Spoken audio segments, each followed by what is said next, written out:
Welcome to another exciting episode of COM 1010. I am your lovely host, Professor Ann Toon. This is episode 8, so it looks like we are literally at that halfway mark. So a lot going on.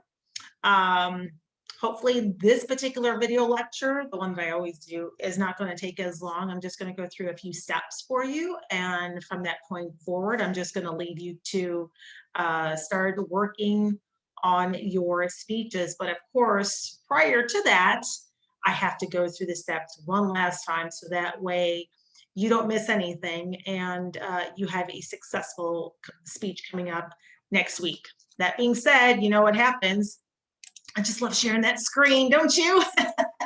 And away we go. Oh, look, week 8, the big one is coming, folks. So let's get you going.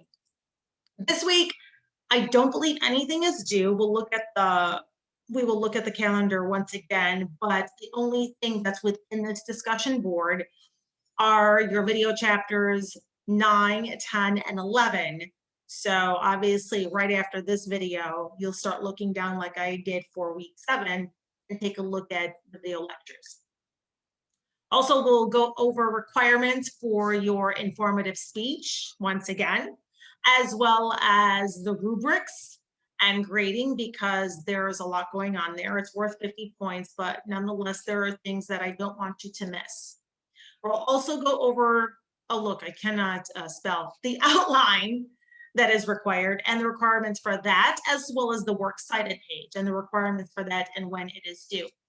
And the reason why I'm talking about when it is due is because the outline and the works cited page are actually due the night before. So I do want you to understand that there are different dates for a couple things when it comes to this particular speech. Well, not just this one, but also for the persuasive. But what I want you to understand is everything is actually due midweek, which means there's not going to be Sunday evening at 11:59, because by then it's done, it's over with. You know how I work. I try and break up the monotony when it comes to these big projects. The little itsy bitsy ones, the way that I like to call it. So those are always due, excuse me, on a Sunday evening at 11:59. But when it comes to these big projects and these big assignments, those are always due sometime in the middle of the week. So I'm going to end up sharing my screen again so that way I can show you exactly what needs to go through. So without further ado, let me show you exactly, this is week 8 on your calendar. And if you look, your informative speech is due on Wednesday evening, March 10th, which is a week from now at 11:59, and you go through Go React and do that. Now, if you look towards the side, right here, that sidebar, your full sentence outline, as well as your works cited page are due the night before on March 9th at 11:59. And what's also due, but this I'll give you till Friday to give you a few days to go through it, are your peer evaluations, which are due on that Friday, March 12th at 11:59. Now, here's the interesting thing. Those peer evaluations, those are extra credits. And from the standpoint of my grade book, I believe all of you do need to get on board with that one. Your peer evaluation has to do with you actually critiquing your other peers in your class. And each one you're allowed up to 5. You can critique up to 5 of your students and your peers. And each one is 1 point, and that's up to 5 points. So that at least gives you 5 points to tack on to the end board of your class, of your points. So many of you do need that. Some of you not so much, but nonetheless, it's something that you do need to be aware of, that at least that's afforded to you when it comes to an extra credit. I wanted to talk to you because if you remember quickly, chapters 9, 10, and 11 has to do with a few things that are slightly different than the last week's chapters that were due. And outlining that was due, the majority of you, as I'm doing this particular speech or as I'm doing this particular video lecture, did not do that. So that's about 10 points of a group project. That was engagement activity number 3. And then there are some of you that are still lingering when it came to your audience analysis, and then that was 20 points. So I do need you to understand that towards the end of the semester, if your grade is less than stellar, then you have to look as to why you didn't turn in certain things. And for those of you that did not do your plagiarism contract, then again, you really can't move forward with your major speeches. You can do the smaller assignments, but that's as far as it goes. But if you look at your major speeches, that'll knock you several grades down. So, I mean, there's only so much that I can say, and there's only so much that I can do. So without further ado, let me share the screen once again, and then just go from there. So let's look at this particular, if I had it here, student view once again, if it allow me, there we go. And so what I'm going to do is go under modules, and I'm going to go under every single for week 9, what's actually expected of you. Again, I know this is week 8, but if you look closely, technically speaking, there is nothing due for week 8, which is a marvelous thing. So you don't have to upload anything or do anything in terms of any points for this week. It's kind of like a relaxed week, but nonetheless, it's because we're giving you another week to prep up for your informative speeches. Here are your informative speeches, and I'll go through each one by one.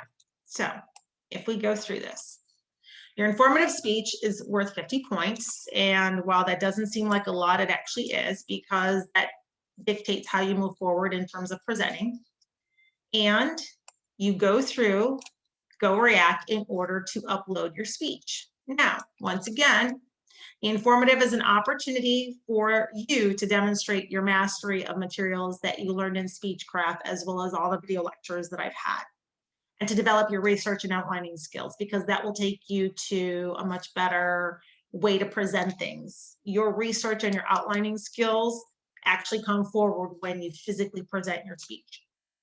Your topic and presentation should not be persuasive. So by now I should have already received what type of a topic that you've had. And I've come back with a few of you as to what may have leaned toward a bias of a persuasive. I've also told some of you, hey, let's just hold off on this topic and let's put it towards a persuasive, because it sounds more of a persuasive speech than anything. And then there are some of you that have fleshed out your informative topics, and we've gone back and forth when it comes to what can be put into it and how to look at it from that perspective. So there's ways to do an informative speech, but again, it's not to be a persuasive. It's also not to be a how-to, and we'll discuss that a little bit more.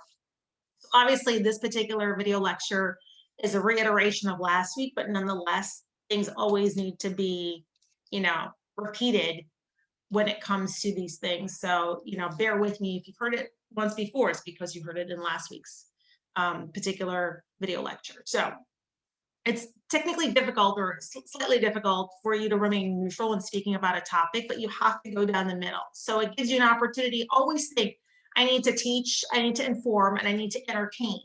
But again, you can't necessarily do a how-to. How to tie a bow tie, how to write a resume, how to write an outline, how to bake cookies, all that stuff, or how to present a speech the night before. Because guess what? Those, a how-to just doesn't crack it. I mean, I remember when I was in a speech class many moons ago, and I did do a how-to, but that's because there wasn't the parameters and we weren't that smart decades ago. So you guys have so much more at your fingertips. You also are a lot more intelligent than I was in this class decades ago. And there's so much more that's afforded to you to learn, that why not take that opportunity that while you learn something, you're going to teach the rest of your peers as well. So there is to be no how-tos whatsoever. And if there is, it literally just goes towards a 0. I don't even have, I'm done with that. So let's just put it that way. I can't stress enough. I can't repeat myself enough. So remember, if a how-to is in there, it stands as a 0. While preparing for this informative speech, again, just review the feedback that you got from your last one, so that way you can improve on that. And then you start to build. And from that, again, it's a well-organized speech. And you do that by constructing a really, really good body, a really cleared structure. And we'll go through a couple of those in just a minute. Also, you have to have transitional phrases that take you from your introduction to your first main point, and then from your first main point to your second, and from your second main point to your third, and then from that last main point to your conclusion. So those transitional phrases are very, very important, and they have to be clear and concise, so that way it is a way, just so you understand, that when you speak, that when you present your speech and you have those transitional phrases, it's as if metaphorically you're taking your hand and you're holding on to who's ever listening to you, and you're kind of like dragging them through the entire speech. Not dragging, but like, bringing them along, so that way they're not stuck like at a fork in the road, like, what did that person just say to me? So those transitional phrases are important. Every small component in your speech is very important, because they all work together to make it so seamless, to make it to the point where we're just going to sit back and we're going to enjoy as a group what you have to tell us. So your introduction is very important. The meat and potatoes, the body, is just as important, if not more. And of course, your conclusion is as well. And then of course, there's always those transitional phrases. So those are things, all those little things add up to a huge big thing altogether. And again, if you look, construct an introduction and a conclusion. Make it so that way in your introduction, there's an attention getter, there's a central idea, there's a statement of relevance. And by statement of relevance, I mean, you have to ask yourself this question: why is it important for them to listen to what I have to say? So you have to draw that relevance in. Why did it draw on you? If you're doing a topic on, let's think, mental health. If there is a topic and you're doing mental health, then why do you think it's important for your audience to listen to what you have to say? Is it because it's the time during this pandemic that they should have to listen to this? So bring that into it. Here's a reason why mental health and all these issues are important, and why you should, not why you should be, but the relevance of this, and that is, A, B, and C. Put yourself in that position. Ask yourself the relevance. Take that answer and then put it into your introduction, so that way they can also go along with you the entire way. And then from that point forward, present a statement of credibility, whether or not you've done the research. Bring that research in, statements have shown or research has shown, and then boom, boom, boom, boom, boom. And then of course, cite your source, and then preview your main points. Because if you don't preview your main points, then we're just all going to be stuck like, okay, what the hell's going on here? I don't know what the hell they're about to talk about.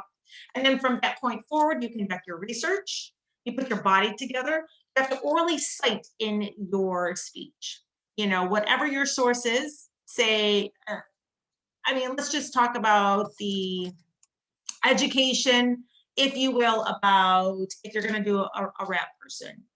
And so your sources were YouTube, your sources were People Magazine, and your sources were some sort of hip hop magazine or whatever. Bring in that magazine, people.com said, and then just go from there. Or, in an article from back in 2019, people.com stated that Jay-Z was blah, blah, blah. You see what I'm saying? So what you do is you give credit to where credit is due, not only in your outline, but also orally. Again, develop 2 to 3 main points, and of course, deliver in an enthusiastic and extemporaneous speech, obviously very conversational. Get your tonality, your verbs, your nonverbal cues. Your nonverbal cues are your gestures, your proper articulation, because we all know that I suck at this. And then of course, your rate of speaking. You're going to find yourself, especially when it comes to 5 to 7 minutes, that you're probably going to start really fast, and then you're slowly going to ease into your speech. But what you're going to have to do is time yourself as much as possible, because if it's 5 to 7 minutes, then that means that if you go under 30 seconds, then I knock out 30 points. I'm sorry, 5 points. And if you go over 30 seconds, meaning at the very least, you do 4 minutes and 30 seconds. And at the very most, you do 7 minutes and 30 seconds. The moment you go 7:31 or 4:26 or whatever, I knock out 5 points. It's in the syllabus, it's in the directions, that's how it goes. So you have to remember that you have to be within that time frame. And of course, don't forget you do have a visual aid that you actually need, it's required, and then you go from there. And there is a way in GoReact in order to do that. So those are your requirements when it comes to actually presentation. Now, here is how I grade you. Everything is approximately 5 points, and it comes down to 50. You gain the attention, you establish your credibility, and you've connected somehow to your audience. That's 5 points. You present a purpose, a central idea. Make sure that it's informative and challenging enough. Don't make it, again, if it's a how-to, that's not challenging. And then that's 10 points for your introduction. Your body consists of 15 points. You have all of your main points that are clear and in a logical and informative pattern. You've stated all of your points adequately. You've given credit where credit is due. You've referenced your sources. Your language and your signposts are clear as well. And by that, signposts mean that your transitional phrases. Your language, it cannot be too, it has to be informative. It cannot be where it sounds or it leans towards persuasive. And remember, language also has to do with jargon. And it also has to do with do not use swear words. Basically, do as I say and not as I do. So you've seen me or you've heard me drop a bomb here and there. That's not to say that you can do that. You have to present yourself in a professional manner and enough to know that you are not a turnoff, especially when you inform and educate. Then you go into your conclusion, and granted, it's only 10 points, but it's a huge sum up. You basically summarize your main points, your central idea, and you have a providing closure and a supported thing, a supported, purpose. What I want you to remember more than anything is when it comes to your conclusion, do your best to like bookend it. So here's your introduction and here's your conclusion. Try and have them mirror each other as best as you possibly can. If you started with a quote, end with a quote. If you started with some sort of startling, try and end it again with some sort of startling, but like with a lasting impression. If you started with a question, then why don't you answer the question at the very end? Say, in the very beginning, I asked you the question, boom, boom, boom, boom, boom. And then you answer the question at the very end. And of course, don't forget if you previewed the points, and you have to summarize your main points. So I've talked about blah, blah, blah. Put all those 3 points that you had in the very beginning, previewing, as a summarization. Bring back that central idea that you talked about as well in the introduction as well. So again, your introduction and your conclusion should somewhat mirror one another. A slight difference maybe on how your attention getter was, but nonetheless, it's easier, I should say, if you mirror the two together. And here's your delivery. You deliver confidently, extemporaneous, and if you look, it says appropriate use of note cards. So that means that you have to stand up and you've got to have your note cards in front of you. Note cards, not memorizing or reading off of your screen. If that happens, guess what? I start taking points off of that as well. So you do have to stand up. You do have to show as much of yourself within that camera as you possibly can. You have to speak as best in a conversational tone as possible. Be as articulate as you possibly can be. Try and bring in that tonality as well. And of course, those note cards need to show. So that means that you cannot use your iPhone and start like reading off of that, nor can you have any type of your speech in front of you and think that it's a prompter and you could do that. That's not allowed, because guess what?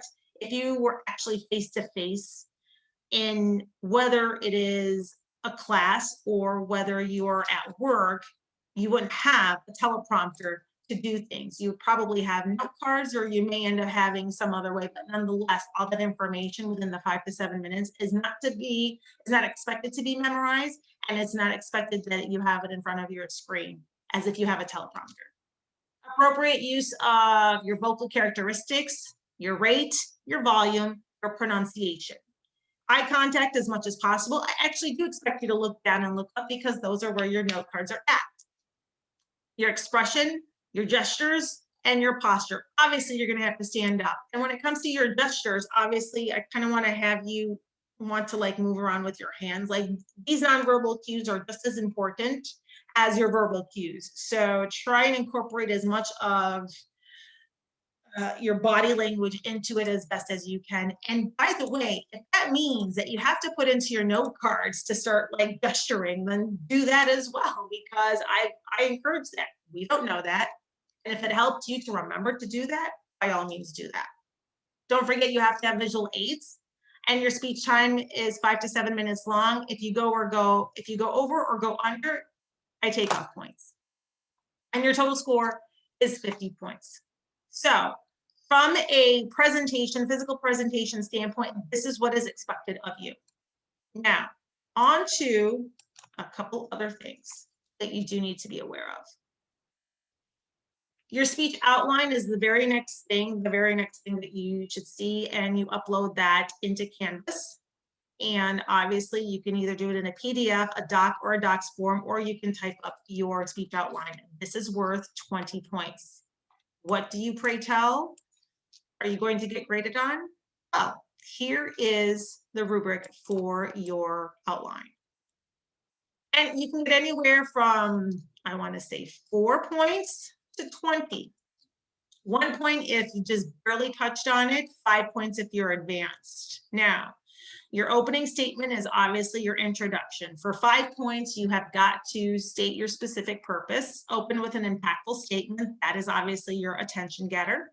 A clear and concise 1-sentence thesis. Don't forget the statement of relevancy. Preview your main points. And of course, from that point forward, also show the formatting is correct. Format is actually very important as well. Your body. You've hit all of them, but 3 points is what I see a lot of people doing, and that's because they'll miss 1 or 2 minor things. A lot of times people miss the actual transitional phrases that have to be physically in your written outline, just so you understand that. Minor formatting or minor spelling, grammatical errors also affords you just 3 points. But if you want the full 5, look towards that back end. Your main points are clearly identified. So are your sub points and your supporting points, and your transitional phrases are in there. And we've seen the bridging completely concise, and the spelling and the grammatical error, or the grammatical at a college standard, is there. Your closing statement. Close with an impactful statement, identify, and your ideas are clearly summarized. And for your source of MLA format, just so you understand, this is a written outline. So if you look, the whole 5 points, it says minimum of 6 different credible sources. I will accept 5. It has to be an MLA format, and in-cite texts, and again, this is just the outline, have to be written into your outline as parenthetical citations. So I will go with you in just a few minutes, or I'll show you in just a few minutes what the parenthetical citations look like, because they are obviously different than your oral citations. This is the rubric and how your written outline is going to be graded for a full 20 points. Next, your works cited page, which is uploaded differently than your outline. And this is worth 10 points. And again, five credible sources. I'll accept 5, even though that outline said 6. A doc, a docs, or a PDF, or you can type it in. Here is the rubric for your works cited page. You can get anywhere from 0 to 2 points to get the total of 10 points, because there are 5 categories for your works cited page. And I will show you how those look as well from other examples. Now, we've talked about peer evaluations and extra credit. Here's where you can submit up to 5 separate student evaluations and feedbacks based off of the rubric provided. The rubric is right here. So you can look at 5 of your peers, give me their names, what your name, their name, and then here is the rubric for them. And again, 1 to 10. 1 obviously meaning it needs major improvement, they need major improvement for that particular thing, or 10 being they did it really, really good. If you go further down, list 3 aspects of what they did really good and 3 things on what they can work on. Not to say that they sucked at it, but that it's just a little bit more of a challenge for them.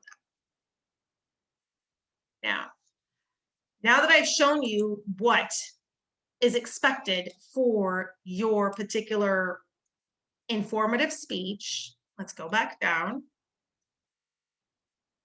Obviously, we're in week 8, and I've showed you what's for week 9. You fully understand that, you know, it's very meticulous in terms of grading, and that the dates are very specific. Don't wait until like, and by the way, do yourselves a favor. Do not try and upload at 11:59 on that Tuesday or Wednesday night, because guess what? When it starts to crash, I don't need to wake up in the morning and say, oh yeah, by the way, here it is, because guess what? That's what happened the last time with a lot of you. So that means that I will not accept past 11:59 on Wednesday night when it comes to your speech. And I want all of your outlines and your rubric when it comes to your works cited page the night before. Video takes longer to upload, which means that don't wait until the last minute. I don't need another email.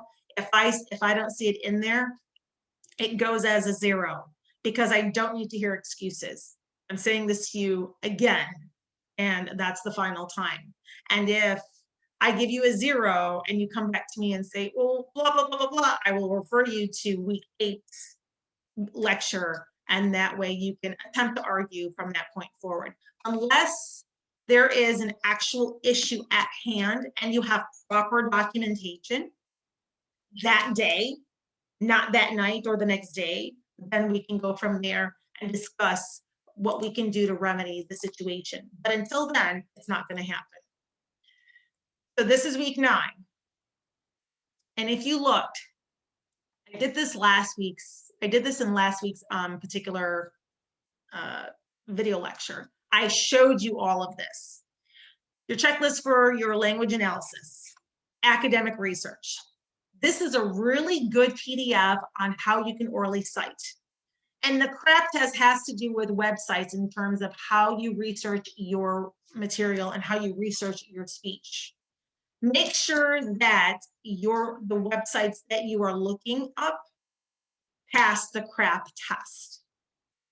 Under week 7 and under week 8, and just after this week's video lecture, you will see a checklist of basically any type of way that you are going to present your speech, whether it's comparative, chronological, causation.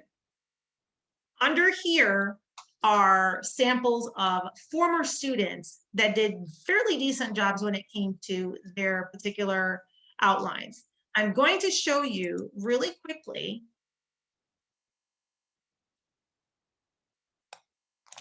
this one, the importance of art. Why? Because although some things here and there are like off, but I want to show you the parenthetical citation that I was talking about earlier. So here's her attention getter. Here's her statement of relevance. Here's her statement of credibility. There is her thesis. And then she previewed. If you look, she did all the numerical order in a proper fashion. And then here was her actual speech. And then if you go further down, she goes into the body.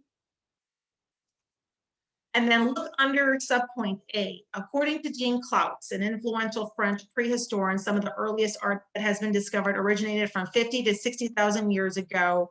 Right there, Cloutz 1 is her parenthetical citation. Again, an oral citation is one thing that you have got to talk about while you're physically presenting. The parenthetical goes into your outline, 2 separate ways. And by the way, 3, because don't forget, you also have your works cited page. So it's almost as if you're going back and forth and checking. What this particular student did, and this is what I encourage everyone, is you're going to be writing a full sentence outline. So just so you understand, you are going to be writing a full sentence outline. And if that means writing even your speech word for word and then just breaking it up, that's exactly what you do. If it means putting in that oral citation word for word, then that is what you do. Just do not forget that after that oral citation is where that parenthetical citation is supposed to hit in your outline, full sentence outline, the written one. Take that full sentence outline that you have written and then put it towards note cards. So that way, everything that you wrote is actually on a note card. Sorry, I didn't have one in front of me, but you understand you don't have anything to miss. There's like no chance of trying to miss something, or at least very little. So I want you to understand that when it comes to your full sentence outline. Take it and put it towards your note cards, but do not forget that your oral citation is still different than your parenthetical one that is in your written outline. And she did it several times. So this is why, let me go down. I've given you several examples as to informative speeches. Here's one on migraines. This is also a really good job. Look how she broke it down, went into her introduction, her thesis, her previews. Oh, look, here is a transitional phrase. That's exactly what we're looking for. Because what it does is she took this entire outline and put it towards her note cards, and she didn't even miss a transition. That's how good this speech was, even while she was presenting it. And if you look, not only did she have her oral citation there, but towards the end, there was her parenthetical, all in her written outline. So this is what I am looking for when it comes to your speeches. I also want you to understand that I'm going to give you another template that the department is going to, that the department provides for you. So I will be giving that to you either in this particular video lecture discussion board. I'll do an attachment, or I'll give you a separate one at a later date, but nonetheless, you can expect that. So that's, if I'm not mistaken, everything when it comes to this week. Let me do one last thing with you. I believe I've touched on absolutely everything when it comes to what needs to be done. You understand your works cited requirements. You understand what your outline and the requirements are and the dates. You understand what the requirements are for your informative. You understand that this week, obviously, if you go down, I'll be lecturing on 9, 10, and 11. What I will also be doing is like I did last week in terms of attendance, and that is giving you, there's a couple of videos within those 3 chapters. I believe there's 2 that you will look over because it has to do with delivery and tonality, and I believe visual aids as well. And I'll just ask you questions like I did last week within this discussion board, and that way you can answer them. So look for those written ones underneath this, and then just go from there. I believe I've touched on anything. What I do want to say is that obviously if there's any questions that you could always just, email me and we'll go from there. I also want you to understand that next week I won't be doing something as major as this, because what this does is I've touched on everything for a fairly long period of time, and I'm tired of talking right now. It's now your time to talk. So if you have any questions next week, then I will refer to you to this week's video lecture. So again, have a great week, and I hope I answered all the questions. Everything is literally at your fingertips, and so that way, if there's any other things, that way we can square away, then let's do so prior to next week's. So good news is we have nothing to grade this week. It's just a matter of going through those video lectures and of course your attendance, and you should be good to go. You guys have a wonderful week. Stay safe, and I will be talking to you guys soon. Take care.